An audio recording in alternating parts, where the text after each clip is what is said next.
મિત્રો, તમે ઘણા ક્રિકેટરો અને સેલિબ્રિટી વિશે તો જાણતા જ હશો, પરંતુ આજે વાત કરવાનો છું એવા સૈનિક વિશે કે જે શહીદ થયા હોવા છતાં આજે પણ ભારતીય સેનામાં પોતાની ફરજ બજાવે છે. જી હા, આ આશ્ચર્યજનક વાત બાબા હરભજન સિંહની છે કે 9 ફેબ્રુઆરી 1968 રોજ તે પંજાબ ભારતીય સેનાના પંજાબ રેજિમેન્ટમાં તેમની ભરતી કરવામાં આવે છે. પૂર્વ સિક્કિમમાં જ્યારે તે કાર્યરત હોય છે ત્યારે કોઈ કારણસર તેમનો પગ લપસતા તે ખીણમાં પડે છે અને ત્યારબાદ તેમનું મૃત્યુ થઈ જાય છે.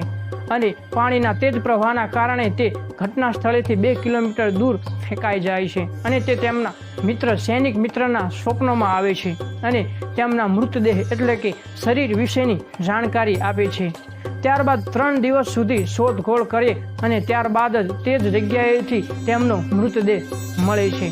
તેમજ તેમને સ્વપ્નમાં આવીને પોતાની કબર બનાવવાની વિનંતી પણ કરી છે અને તેમની ઈચ્છાને ધ્યાનમાં રાખીને તેમની કબર પણ બનાવવામાં આવી છે, જે આજે હરભજન સિંહના મંદિર તરીકે ઓળખાય છે. વાત કરીએ તો તેમને અન્ય સૈનિકોની જેમ પગાર પણ આપવામાં આવે છે, બઢતી તેમજ 2 મહિનાની રજાઓ પણ આપવામાં આવે છે. ચીનના સૈનિકો પણ આ હરભજન સિંહની આત્માને સંબંધિત વાતો કરે છે. તેમનું કહેવું છે કે તેઓ રાત્રે ઘોડા પર સવારી કરી અને અહીંયા પેટ્રોલિંગ કરતા હોય છે. આમ 48 વર્ષ આજે તે વાતને 48 વર્ષ થયા છતાં તેઓ ભારતીય સૈનિકમાં પોતાની ફરજ બજાવે છે. બસ આજના વિડીયોમાં આટલું જ. તો ચેનલને સબસ્ક્રાઈબ કરી લેજો આવી જ માહિતી માટે. જય હિન્દ.